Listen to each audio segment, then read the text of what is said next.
काली अंधियारी घनी रात थी।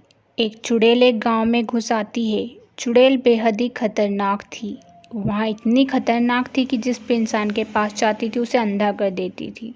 दूसरी सुबह होते ही सारे गांव के लोग अपने अपने काम पर लग जाते हैं, लेकिन चुड़ैल का एक ही काम था, लोगों को अंधा करना। वहाँ गांव के हर एक सदस्य के घर के बाहर जाकर कहती है, अरे वाह, आज तो बड़ा ही मज़ा आएगा।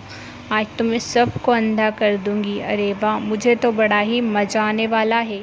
घर के अंदर जाकर वहाँ उस सदस्य को अंधा कर देती थी, जिससे उस सदस्य को कुछ भी नहीं दिखता था। गांव के लोग काफ़ी परेशान थे। चुड़ैल हंस हंस कर काफ़ी ज़्यादा खुश हो रही थी। अरे वाह, इस औरत को भी अंधा कर दिया। औरत कुछ नहीं समझ पा रही थी। ऐसे ही घर घर जाकर लोगों को वहाँ अंधा करने लगी। औरतें चीखने चिल्लाने लगी, अरे मुझे कुछ दिखाई क्यों नहीं दे रहा, मैं अंधी कैसे हो गई। लेकिन चुड़ैल को उन पर तनिक भी दया नहीं आ रही थी। समय बीतता चला जा रहा था। चुड़ैल बेहद ही खुश थी और गांव के सभी लोगों को अंधा कर चुकी थी।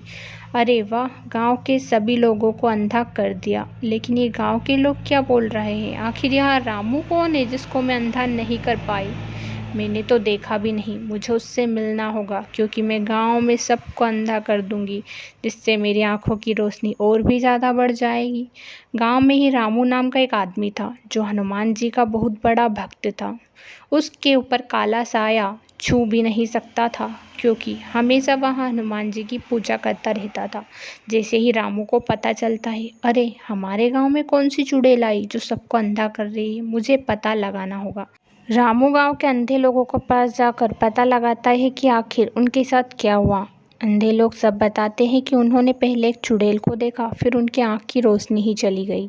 यहाँ बात सुनकर तो रामू खुद भी हैरान था। वहाँ कहता है, अब कुछ भी हो जाए, मुझे इस चुड़ैल को इस गांव से भगाना ही होगा। रामू उस चुड़ैल को गांव में ढूंढता है कि सामने चुड़ैल आ जाती है। चुड़ैल उसे डराने लगती है कि मैं तुझे भी अंधा कर दूंगी, मुझसे कोई नहीं बच सकता। थोड़ी ही देर बाद रामू कहता है, तू मेरा कुछ भी नहीं बिगाड़ सकती, चाहे कुछ भी कर ले। चुड़ैल अपनी सारी शक्तियों का इस्तेमाल करती है। जैसे ही रामू हनुमान चालीसा का पाठ करता है, चुड़ैल की हालत गंभीर हो जाती है। उसके अंदर आग जल रही थी। वहाँ जोर जोर से चिल्लाने लगती है। इधर रामू चुड़ैल को हमेशा हमेशा के लिए ख़त्म कर देता है और गांव के लोगों की आंखों की रोशनी आ जाती है। गांव के लोग बेहद खुश थे। अरे वाह, मेरे आँख की रोशनी कैसे आ गई, मैं तो बहुत ही खुश हूँ। इसी तरह सारे गांव के लोगों की आंखों की रोशनी अपने आप ही आ जाती है और सारे लोग अब बेहद खुश थे। कहानी पसंद आए तो चैनल को सब्सक्राइब, वीडियो को लाइक करें। थैंक्स।